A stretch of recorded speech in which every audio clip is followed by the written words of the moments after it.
When the world has got you down. And Alzheimer's sucks. It's an equal opportunity disease that chips away at everything we hold dear. And to date, there's no cure. So until there is, we continue to fight with the most powerful tool in our arsenal, love.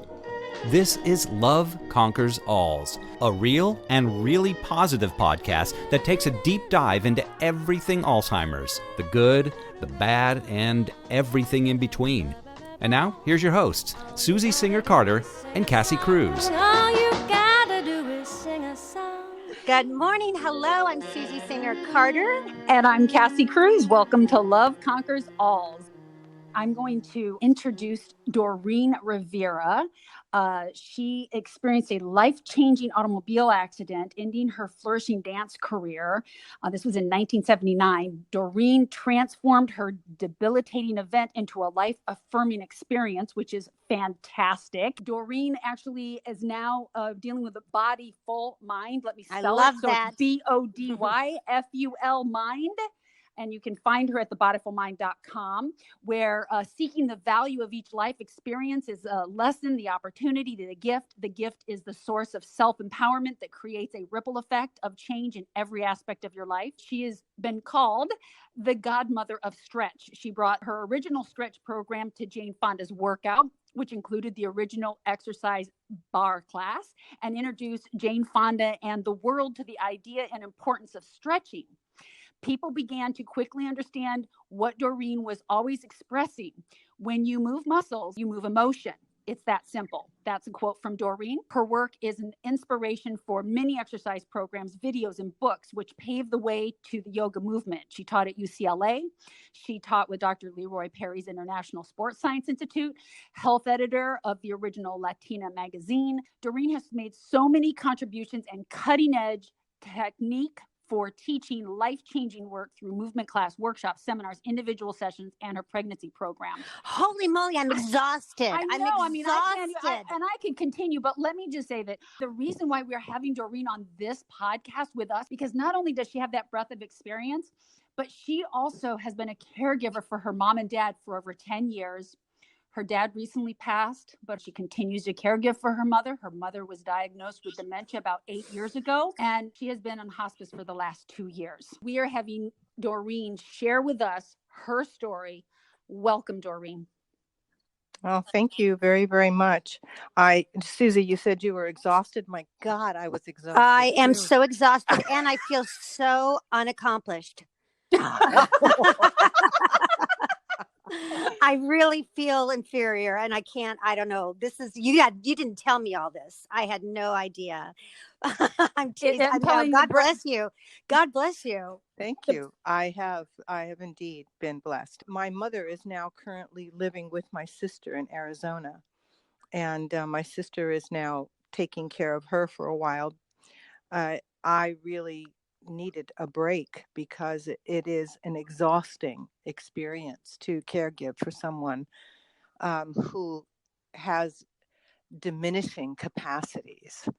And I really immersed myself in as much data as I could find, as much information that I was able to uncover. None of us are really educated on it until we have to be. I had quite a different opinion of what I thought Alzheimer's was, and then got hit with reality, and I was like, oh, this is not what I expected, So Yeah. How was that for you when your mom began to exhibit signs of dementia?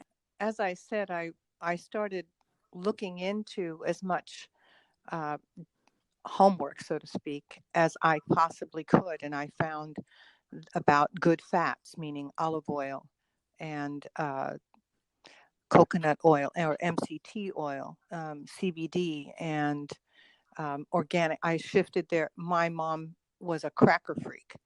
And Dr. David Perlmutter had a book. His first was Grain Brain, and the relationship between not just diabetes, but dementia and then Alzheimer's with the overprocessed grains and what was beginning to be demonstrated. So I immediately changed my parents' diet once they moved in with me, to everything organic. Any kind of cracker or bread that she had, or that Daddy had too, was gluten-free. And I just kept doing that with the CBD. And I noted, well, let me just say that my parents lived in Covina, and when all this began to happen was when my mother's sister, one of my mother's sisters, died, and Mommy stopped eating and stopped drinking water. And my dad would call me, and I live over by USC, and sometimes to get out to Covina, the longest time it took me was 2 hours and 20 minutes, which is a 30-minute ride. Right. So it was back and forth, and it was really difficult. So after some years, I got them to move to a condo near me, and that was only a year, a little bit more than a year and a half. And in that time, it was really, I was back and forth all the time, and that unto itself was getting incredibly exhausting. And I could not, if I did not make their food, I could not be reassured that they would have anything healthful. They like to eat TV dinners, and that has zero nutritional value. And they like to eat, my mother's favorite cracker was Cheez-Its, zero nutritional value. Right. If I could get some cheese on it and give her some apple, and there was an improvement. And that's what was very encouraging to me, not just encouraging, but also discouraging, because with them living on their own, I could not guarantee that they were going to eat that way. And it seemed like the older they got, the worse their eating habits became. Because it was easy, it was quick, they didn't have to think about it. Yeah, my mom used to, and stepdad used to sit and watch TV and had like this candy dish next to them, and with the Snickers and Mars and whatever else, the little individuals. We all know that all you need is a good Snickers and Mars bar, and you're fine. Exactly. Come on. My mom was like, I'd rather eat the sugar. I'd rather have this than dinner. Thank you. Yes, exactly. And that becomes the war. There were so many times when you asked me about, did I see an improvement? Yes. And the CBD capsules that I was giving them, that made a very big difference. And can you say what CBD is? Because I know most people know what it is, but so there's a lot of different types of CBD. So can you talk about that, Doreen? Because you've done so much research in this area, I know. Well, the CBD I'm talking about is, in particular, that I was using with them is Dr. Barré Class, and she is a psychiatrist who only works with people who are willing to get off the pharmaceutical drugs and onto CBD. And what CBD is, it is the medicinal quality of the cannabis plant. So there's no THC, which means that there's no psychotropic effect. And what it does is it reduces inflammation. It works on the nervous system, and it works on appetite. It also helps with memory. And I can say that because of what I was witnessing with my mother and my father. Now, when I moved my parents from the condo after a year and a half to an assisted living, and they were only there for 2 months because the tumble down effect was horrifying. Can you explain what that means, the tumble down effect?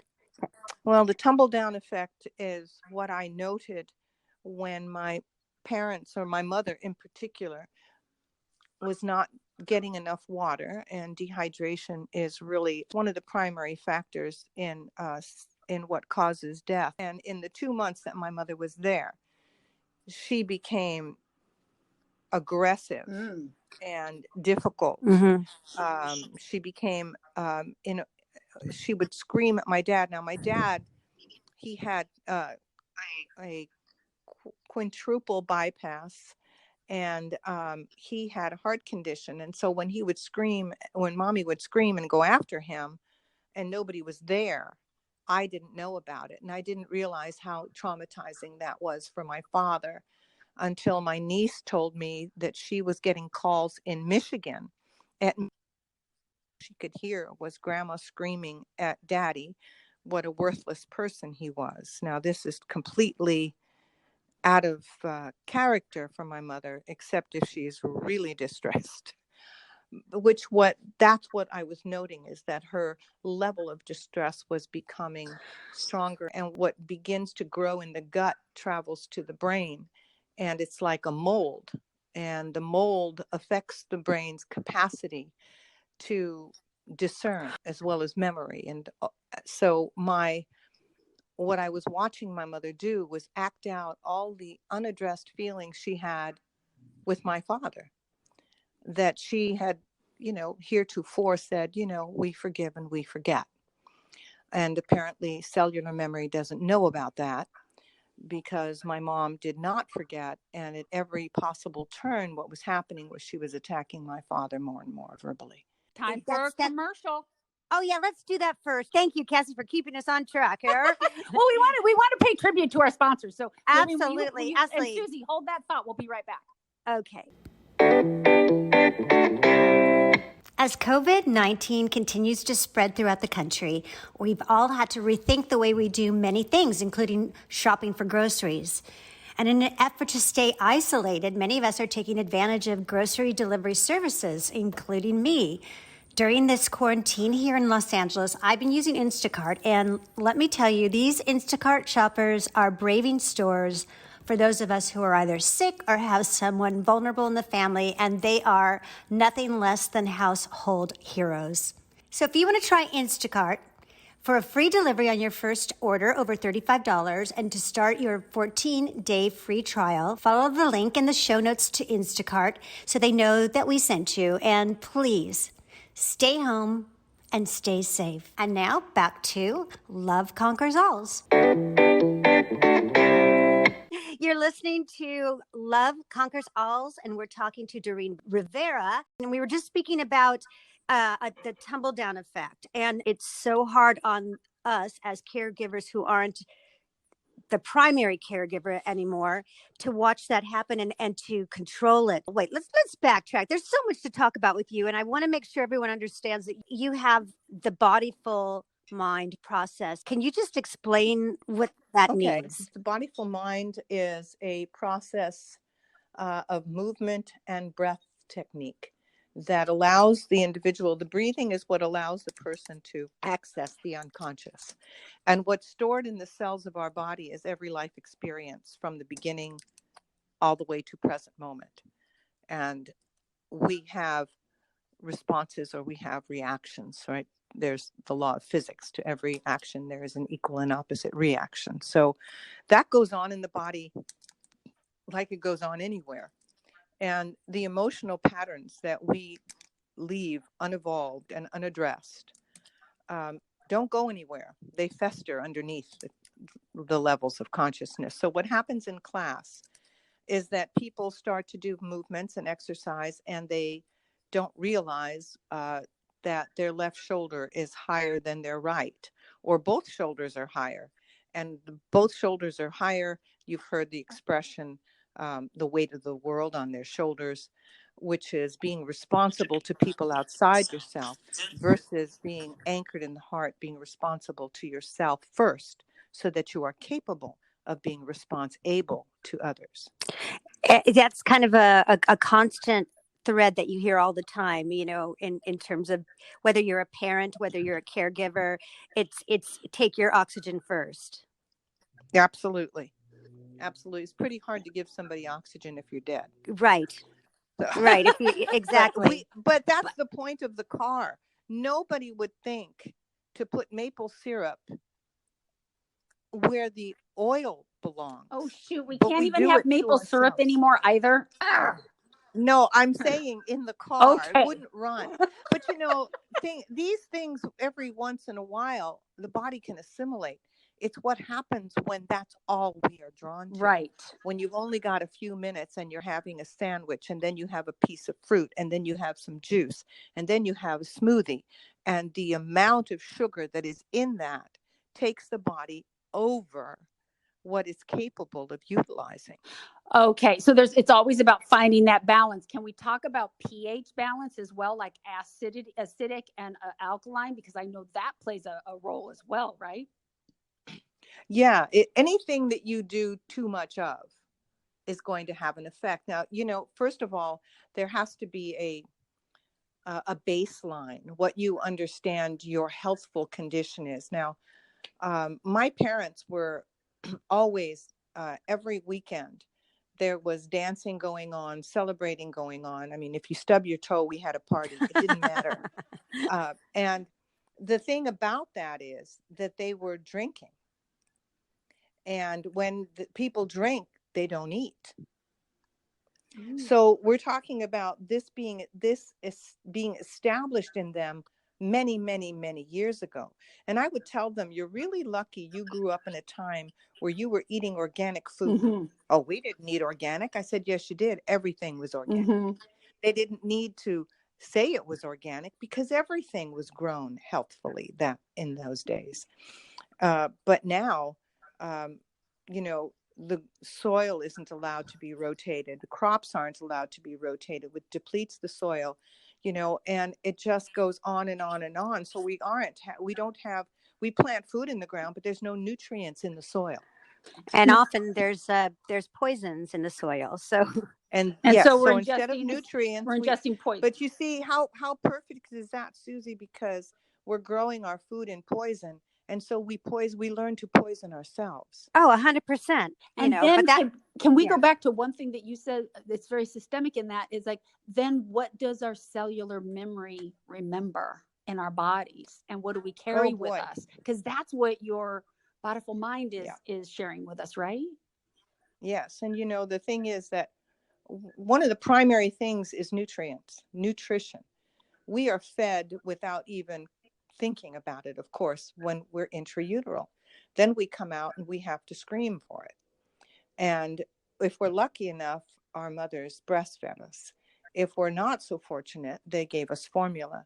Now, formula sets up a microsystem in the intestine from the very beginning that is based in sugar. If you look at so sugar then becomes part of how we seek nurturance. The need. Yes, the need to be nurtured. And the sugar becomes connected to our primary caregivers. So when we're looking to satiate ourselves, or we're looking to make ourselves, quote unquote, feel better, you'll go for something sweet. We all want to be nurtured. I still do. Yes. And it's the manner of nurturance. That is the key. We have learned everything upside down. If we were given carrots, my daughters used to love raw carrots and raw celery, and my youngest loved raw potato. I don't know how that happened, but she did. And they would eat that, and they would stick it in almond butter, and they quite naturally were drawn to that. My kids did not eat sugar until they were getting into school, or we were going to parties, and neither one of them really liked birthday cake. It was just like the faces they would make. But after a while, conditioning themselves because everybody else is doing it, it becomes part of our social construct, and how we socialize. Right. Is to be in self-destructive behavior. But I think your metaphor, your example with breast milk, and which is very forefront in my mind right now, not because I'm nursing, but my daughter is nursing our 5-week-old baby, and congratulations. Thank you. And so, and she was premature, so we've been dealing with this sort of like weight gain catch up. And she's been in the hospital. We had to succumb to half breastfeeding, half tube feeding to get her back up off the plateau. And so I was able to get a better look at what breast milk is made of, because they test the breast milk to make sure what the caloric. My dog just barked. Yes. What the caloric amount is. And what the balance between fats and sugars and everything. And so it's so nicely balanced, breast milk. And it's the greatest food. Yeah. And it's sweet. It does have sugar. It does have fats, but it has it in a balance that makes sense. Like,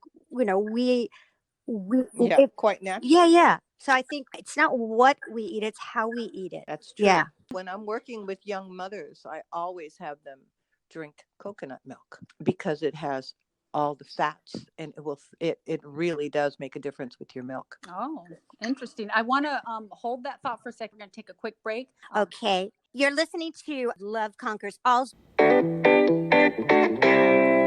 This is Don Priest, beloved producer of Love Conquers Alls.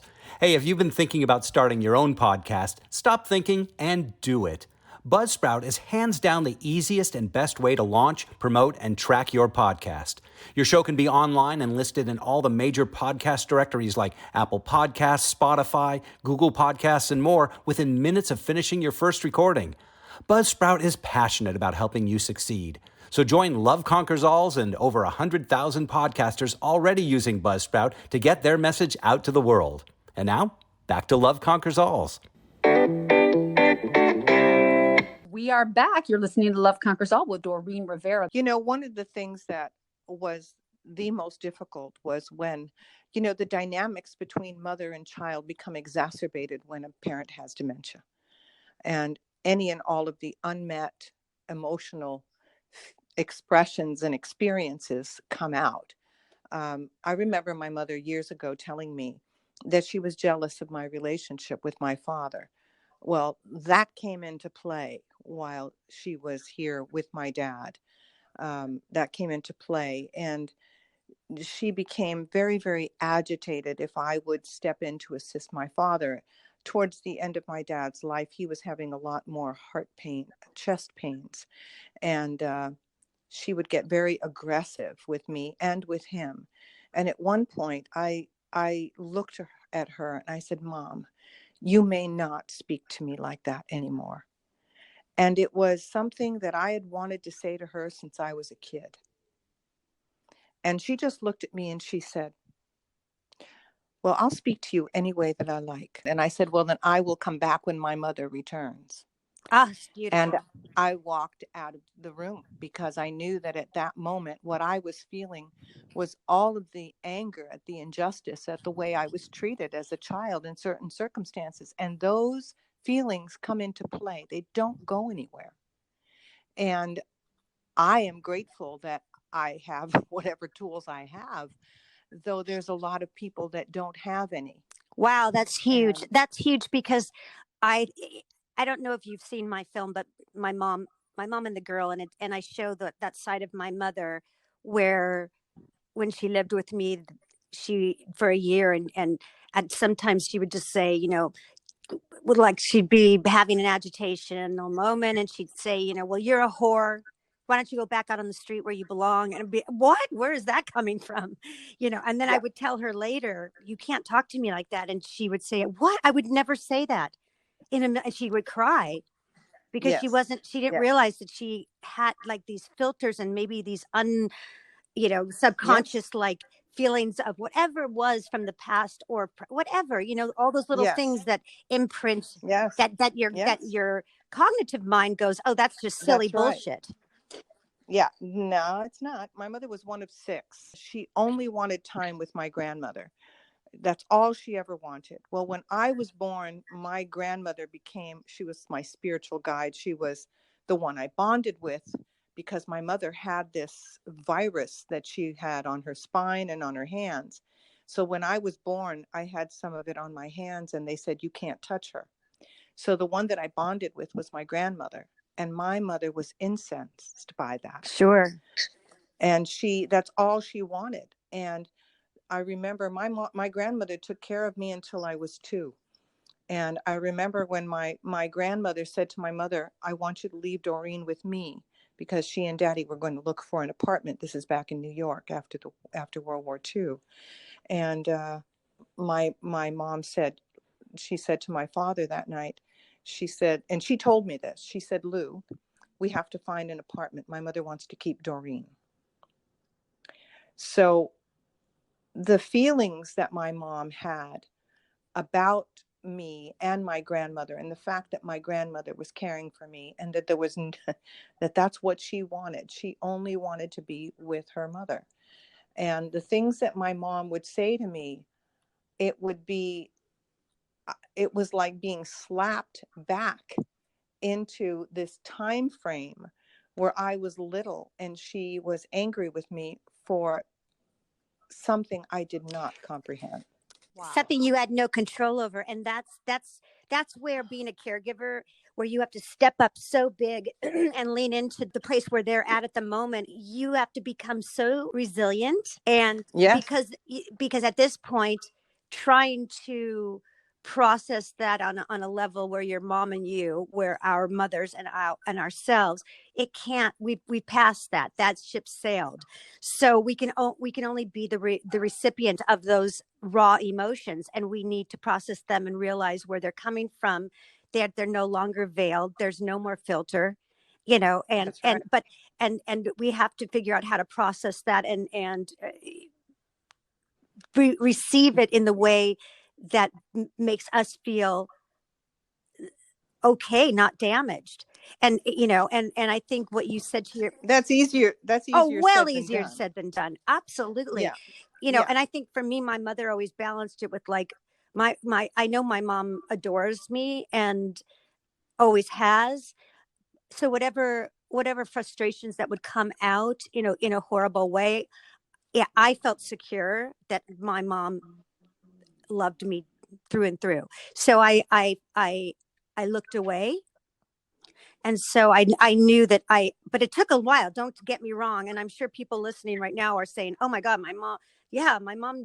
That's a thing, you're talking about something that is, a cellular memory happens in 1/100th of a second.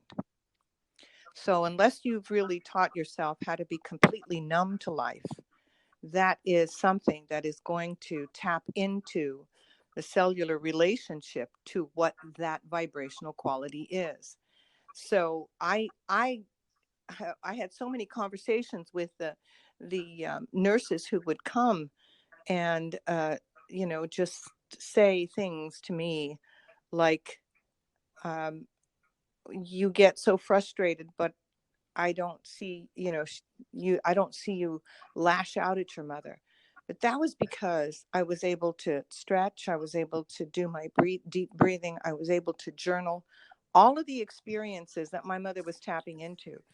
If I ignored it, it would only escalate, because I know other people where that has happened, where it becomes the impossible task to take care of the parent because there's just so much emotional fire. And what you've done for yourself in caregiving for the last 10 years, you've been taking care of yourself in this way. And this has been the process that you're sharing with other people. Yes. But, this process is just a way of living life. It isn't anything particular to dementia or Alzheimer's, though I remember looking at my mother and seeing in her eyes a sense of displacement. And it was a moment where realizing that the mother that I adore and that adores me is present, though what's railing about is all of the pain, all of the fear, all of the disturbances that were never addressed, that were never spoken by her. Oh, that's beautiful. That's such a great perspective. I love that. It's really important that people learn how to breathe in a way that allows them to access the sense of calm within, the sense of knowing within. Mm-hmm. Because to face someone you love and adore and who loves you, sometimes people don't know that their parents really love them. That's right. And I see that all the time. And there's the relationship is built on contempt. That is a very, very difficult thing. And I know that my mother, when she was in the assisted living, she said to the nurse, "You see this one here? She's not going to be happy until she sees me hanging dead from a rope." Woo! And I thought, wow. And what's really interesting about that, and I'll leave you on this, is that when I was born, the cord was wrapped 3 times around my neck and I shot out. What? And the doctor barely caught me. Oh my God. Yeah. So that metaphor is incredible. You got I that. got it. You got that. I got it. And yeah, I have to say this. My mother would always tell me, because my brother, who is older than me, was born with the umbilical cord wrapped around his neck. And she had the most horrible delivery, back in the day. And she didn't want another baby, but my father insisted and promised a girl. So, and, And he delivered. and he delivered. And so my mother always said, when the doctor said, you're ready to push, let's go. She said, what? I don't feel anything. She said, I was such a lady. And so I think she's always been so, I think that imprint of birthing me was so, yes, it's so was true. so lovely to her. I was Yes. like, I was kind and nice, she said. Yes, that is a very important point, the birth imprint. It's really a very important establishing relationship. I think so. Will you come back and talk again? Yes. Will you? Because we didn't get enough of you. Exactly. I know there's so much more to share with you. Indeed, Susie. Thank you so much. Yeah. Thank Thank you, you. Doreen. This was Thank wonderful. you. What you shared with us is personal and powerful. Thank you very, very much. It's what connects us all, and that's really crucial. We're so glad that you connected us and that you shared with us. And of course, we thank you, our listeners. We hope that you liked our show. And if you did, please subscribe and share the podcast with others who are also dealing with Alzheimer's. Remember, love is contagious, love is powerful, and love conquers all. All you gotta do is sing a song.